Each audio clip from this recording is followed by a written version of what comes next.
Hello everyone. Today we have a new topic, which is the resistors in series. Resistors are said to be connected in series when they are daisy chained together in a single line. In our circuit diagram on the screen, we have a voltage or the source of the voltage, which is the battery, and it is connected with three resistors. So these three resistors are said to be in series. We consider polarity of a resistor, but in reality there is no polarity of a resistor. Example, this is our resistor in ohms. The unit of resistance is ohms, and imagine we have a polarity here, positive, negative. But in reality, I said again, walang polarity ang resistor. Ano lang natin, for calculation purposes and for identifying if it is in series or in parallel, para mas madalian kayo. Okay, so here, of course, we have a voltage and it is said to be a closed loop kasi it ends with it started with a positive polarity of the battery, and the loop ends at the negative of the battery. So here, what will be the value of your total resistance? So ilagay natin yung kinonsider natin na polarities ng resistors. So we have here positive, negative, positive, negative, positive, negative. Pag alternate yung polarities ng resistors mo, it is said to be a resistors in series. Okay? No, alternate na positive, negative, positive, negative, positive, negative. They are connected in series. Solving for the total resistance of a series resistors is equal to RT. We will denote our total resistance to be RT equal to R1 plus R2 plus R3. It is just the sum of the three resistors. Not dapat R4, R5, so you just add them. Okay? How about its currents? Currents in series. So here, since there is a voltage and it is a closed loop, of course, there will be a flowing current. So from positive, traditionally, or in calculation, the flow of current is from positive to negative. But in reality, it is actually negative to positive. Remember that. When in reality, the flow of current is from negative to positive.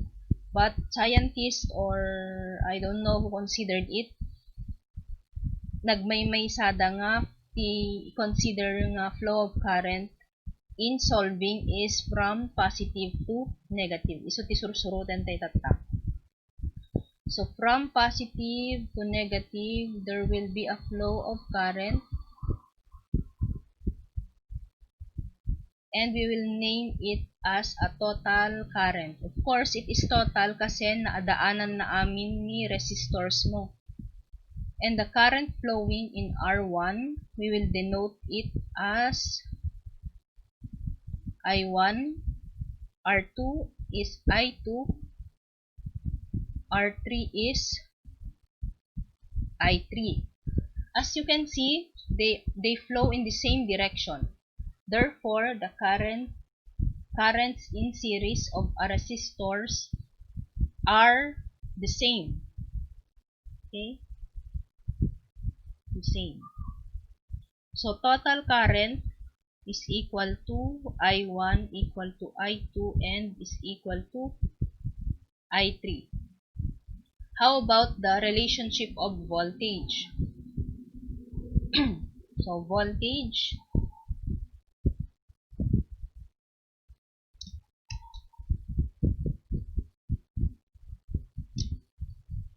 the voltage drops. The voltage drops of each resistances are different with respect to the value of the resistance. Okay, so across R1, we have V1. Detoy. Across R2, we have V2. Across R3, we have V3. So, from our Ohm's law in your physics, di ba, V is equal to IR. So, the voltage drop across R1 is the product of your I1 and R1 plus across R2, the voltage drop across R2 is I2 multiplied by R2. Also, in V3, the voltage drop across V3 is I3 R3. So, the sum of this V1 plus V2 plus V3 must be equal to your source voltage. So, total voltage, latan, tiinagan tayo jay, detoy VT, okay? Total voltage is equal to V1 plus V2 plus V3. And this V1, V2, V3 is equal to I1 R1 plus I2 R2 plus I3 R3. How about the power? So, power in each resistance or the power dissipated in each resistance. So, power in resistance, in resistors. So, we will compute the total power. So, total power, PT, we can compute total voltage multiplied by the total current or total current squared total resistance. As you can see here, dapat agpapada iti subscript. Another formula for power is equal to E squared over RT. So, this E, another term for VT. Okay? Okay, malit dito dito. Inuusarek dito nga usag paminsan. It means it is your total voltage or simply E is the voltage.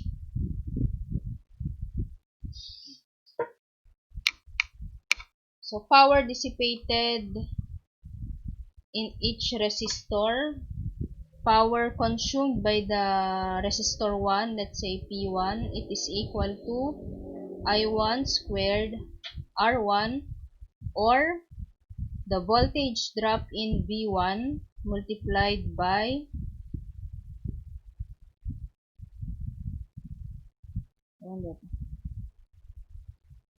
the voltage drop in V1 multiplied by current in I1.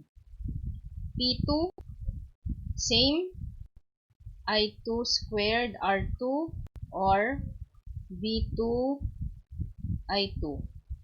P3 is I3 squared R3 V3 I3.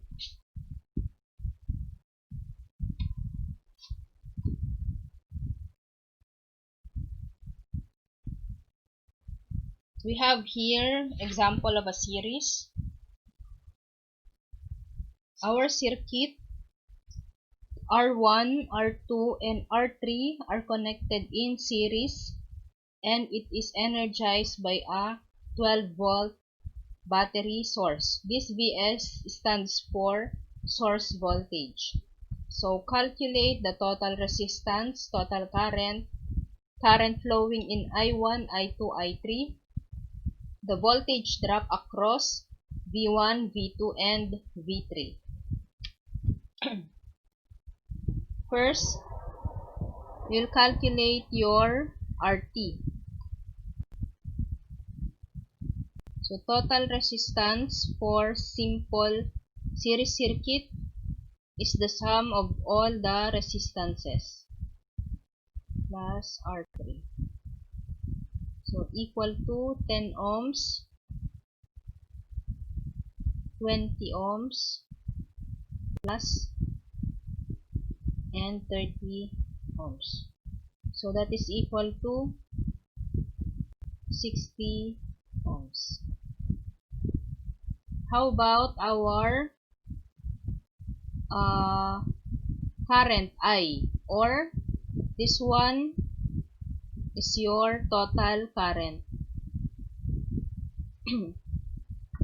So total current is equal to, from our Ohm's law, total voltage divided by total resistance.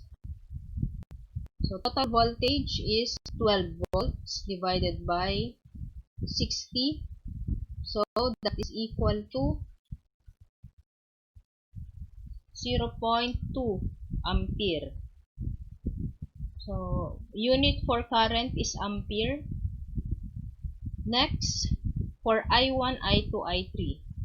Since this is connected in series, it means that the current flowing in R1, R2, and R3 are the same with the total current. So we can say that IT is equal to I1 is equal to I2 equal to I is equal to 0.2 amperes. Next one is your V1, V2, and V3. So V1, voltage drop across this resistor.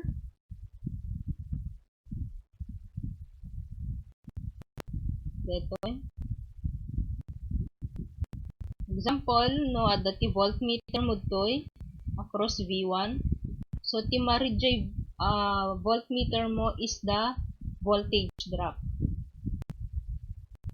So that is your V1. Also, this is your V2.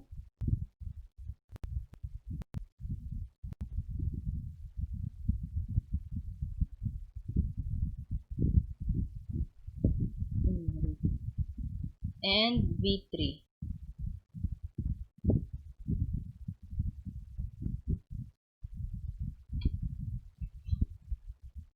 So solving for V1 equal to current flowing in R1 is I1 multiplied by R1. So 0.2 times 10. That is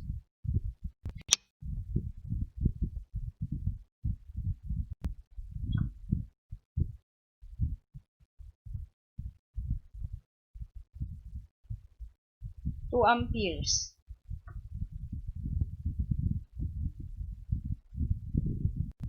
And V2 equal to I2 R2.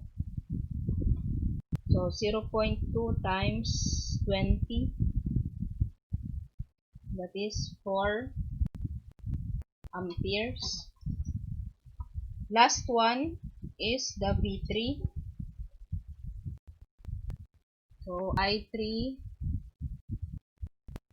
R3 0.2 times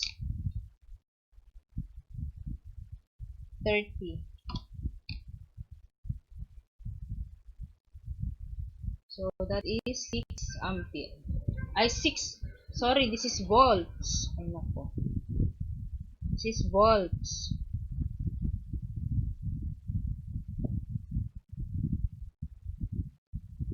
Of course, unit for voltage drop is volts. So this one is volts.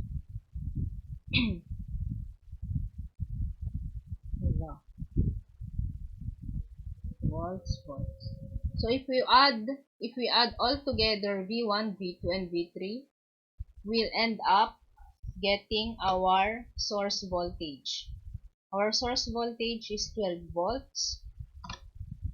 So V1 plus V2 plus V3 is equal to Vs.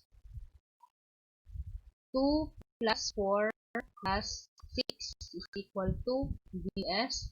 So Vs is equal to 12 volts.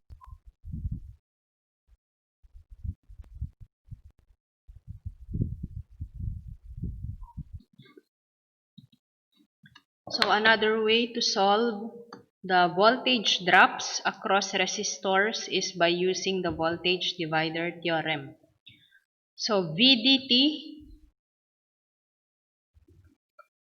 is applicable when resistors are in series or simplified in series circuit. So you cannot use VDT when your circuit is in parallel, only in series resistors. So consider we have resistors R1 and R2 connected in parallel, and across R1 we have a voltage drop V1. R2 we have a voltage drop V2. Your R1 and R2 are connected in battery source which has a source VT or total voltage. So current flowing from positive to negative, so that is your total current. And current flowing in R1 is I1, current flowing in R2 is equal to I2, and it is equal to your total current because they are connected in series. So as I said earlier that total voltage is equal to V1 plus V2. The drop at R1 and the drop at R2 is equal to your total voltage. And your current I1 is equal to I2.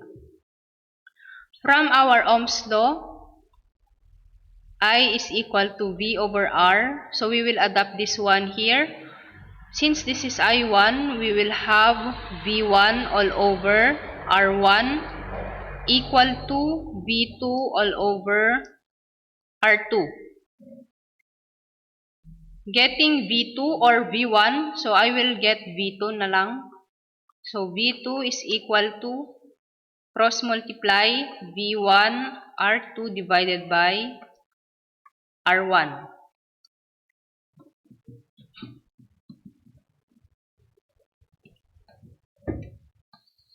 So let's say this is our equation 1. And our equation 2 is this one.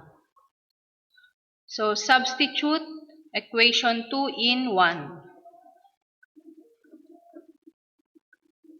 Substitute 2 in 1. So we will get total voltage is equal to V1 plus V1 R2 all over R1.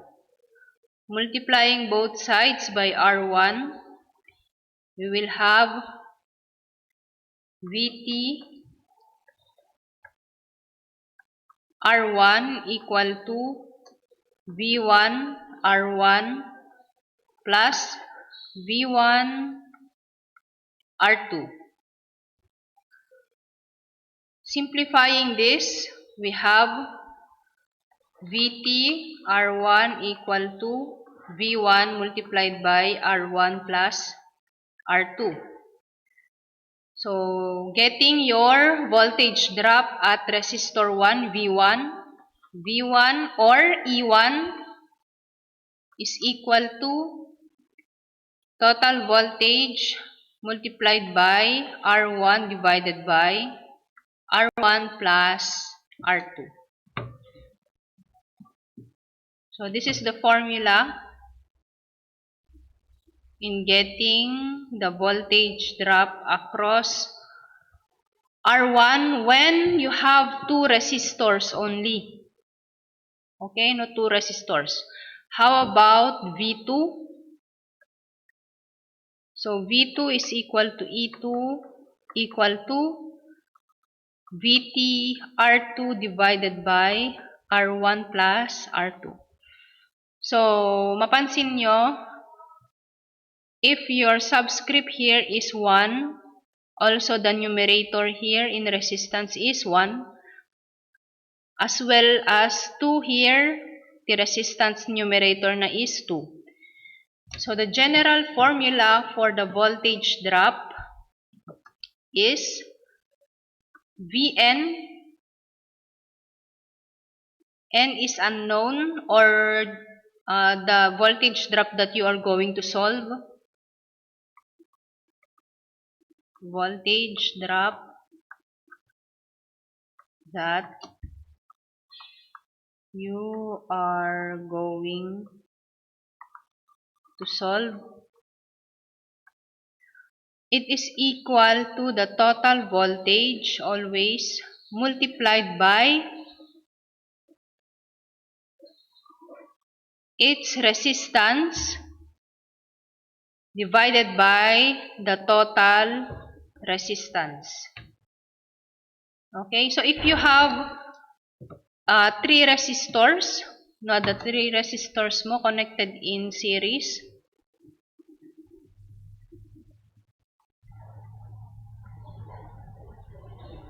this is your VT, R1, R2, and R3, and you are required to get V1, V2, and V3. So, simply, V1 is equal to total voltage R1 divided by R1 plus R2 plus R3. For V2, it is equal to total voltage R2 divided by R1 plus R2 plus R3. So for V3, it is equal to total voltage R3 divided by R1 plus R2 plus R3. So as simple as that. We will solve our first example using the voltage divider theorem. We will try to solve V1, V2, and V3 using the voltage divider theorem. So we are going to place a voltmeter here. Let's say that is V1.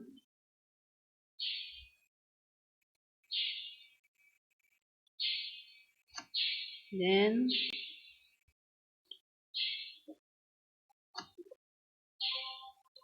V2, V3.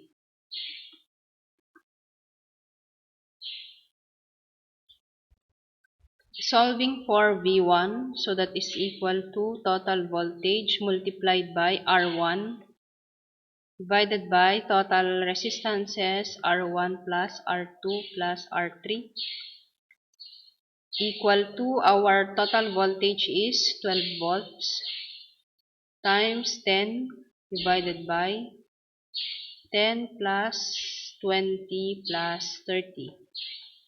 So that is equal to 120 divided by 60. We have 2 volts. V1. How about V2? V2 is equal to VT R2 divided by R1 plus R2 plus R3. So 12 times 20 divided by 60. So 12 times 20 is 240 divided by 60. So that is 4 volts. Last one is V3. V3 equal to 12 times 30 divided by 60. So that is equal to 6 volts.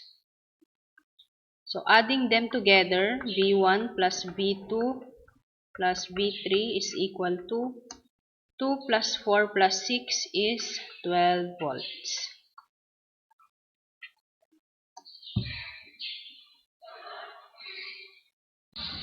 Example number 2. 3 resistors A, B, C are connected in series to a 117 volt source. If RA is 64 ohms and VB is 40 volts, when the current is 0.5 amperes, calculate the resistances RB and RC. So here we have 3 resistances, namely ABC connected in series. So this one, and they are connected to a 117 volt source. Positive, negative, 117 volts. Our RA is 64 ohms. This is our RA, RB, RC. And the voltage drop across resistor VB is 40 volts. VB is 40 volts. So, what is the value of RB and RC? Given current is 0.5 amperes. This current is your total current. So, it can be the current flowing in RA, RB, and RC since they are equal. Total current 0.5. How will we calculate RB and RC? So, total voltage again is the voltage drop across VA, VB, and VC. We have a total voltage equal to 117. So, what will be the voltage drop across VA? This one. VA. Since current is given, di ba? The current flowing in RA is equal to 0.5. So, IA, RA plus given ni VB and VC is unknown. So, 117 equal to our current flowing in RA is 0.5. RA is 64 plus VB is 40 volts plus VC. So, maala tayo ni VC. VC is equal to 45 volts. Now, since we already solved the VC, VC is equal to IC RC. So, RC is unknown equal to VC all over IC. What is the value of your IC? It is equal to 0.5 also. So, I total is equal to IA equal to IB equal to IC. So, equal to 0.5 amperes. VC is 45 volts divided by 0.5. So, RC is equal to 90 ohms. Next, we can solve RB. So, VB is equal to IB, RB, diba? RB is now equal to VB over IB, equal to this one given, 40 volts divided by IB is 0.5 amperes. So, RB is now equal to 80 ohms.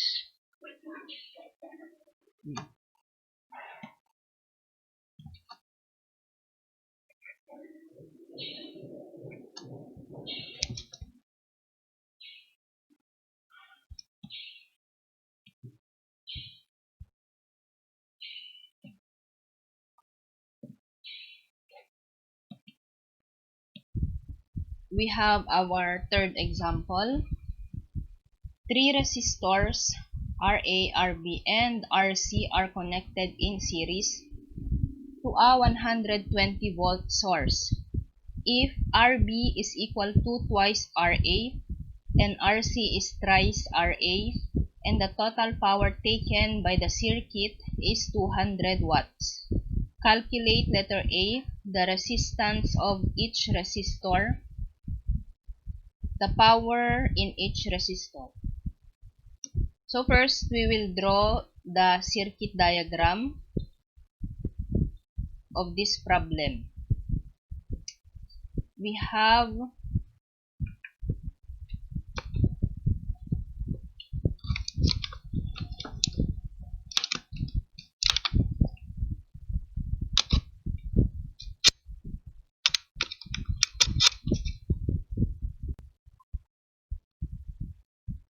have here three resistors, namely RA, RB, and RC, and connected to a 120 volt source. Resistors are connected in series.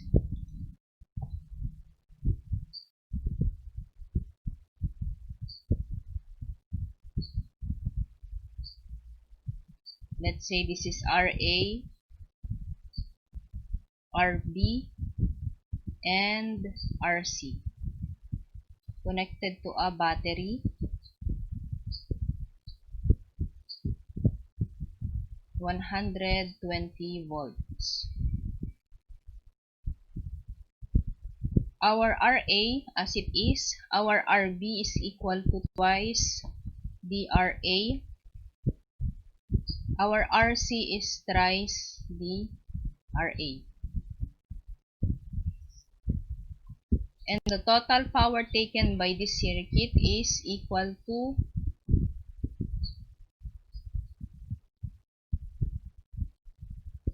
200 watts.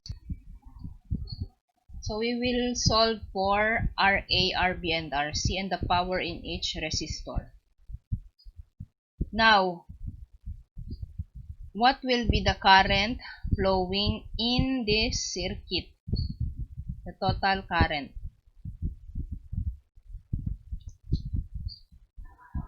IT. But before that, we will solve the total resistances in terms of RA. So, total resistance is equal to RA plus RB plus RC. So, RA as it is plus the value of your RB is twice RA plus RC is thrice the RA. Our total resistance now will be equal to 2 plus 1, 3 plus 3, so 6 RA. From our formula, power is equal to V squared all over R. We can say that the total power is equal to the total voltage squared divided by the total resistance. So that we can now get your value in RT. RT now will be equal to total voltage squared divided by total power. So 120 squared divided by 200. Our total resistance will be equal to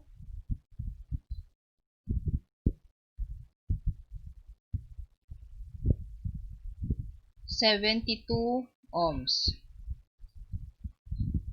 We are now ready to solve RA.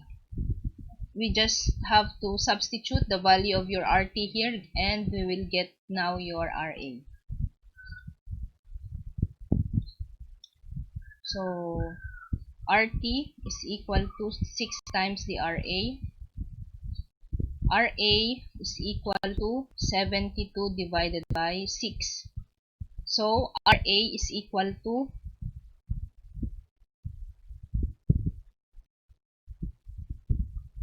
12 ohms.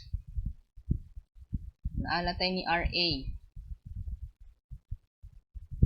This is our letter A. Next is RB. So twice the RA equal to 2 times 12. It is equal to 24 ohms.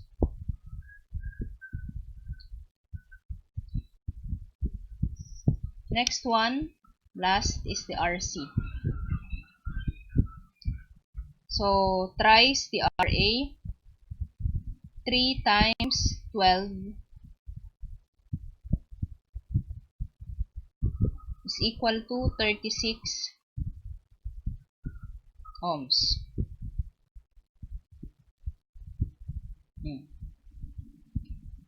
Now we will solve for power in each resistor. Letter B. So power in each resistor, PA, let's say PA, so that is equal to IA squared RA. But what is the value of our IA? So since our circuit is in series, the value of RA, the value of current IA, current IB, and current IC are the same value in total current. Okay? So IA or IT, total current, is equal to IA is equal to IB equal to IC. So what is the value of our total current? From our Ohm's law, total voltage is equal to total current multiplied by total resistance. So total current is equal to VT over RT. The value of your VT is 120 and the value of your total resistance, value ni total resistance, 72 ohms. So total current is equal to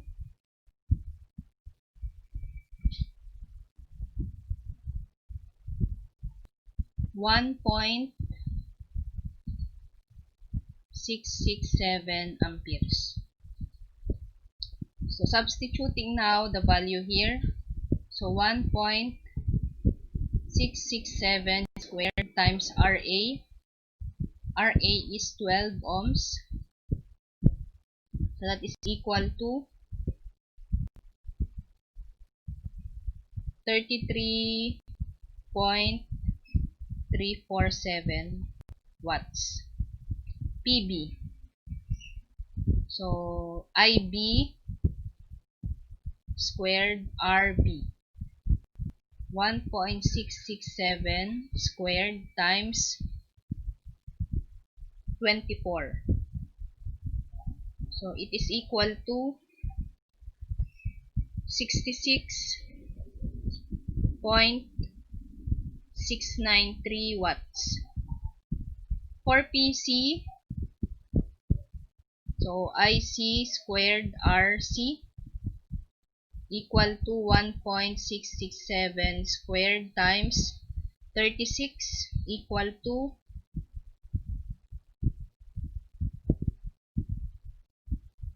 100.04 watts. If we add PA, PB, and PC, this will result to your total power. And your total power is equal to 200 watts. So, total power is equal to PA plus PB plus PC. So, total power given in the problem, that is 200 watts, equal dapat can't maalata ito eh. So, 33.347 plus 66.693 plus 100.04. So, that is 200 watts. Okay, total power is 200 watts.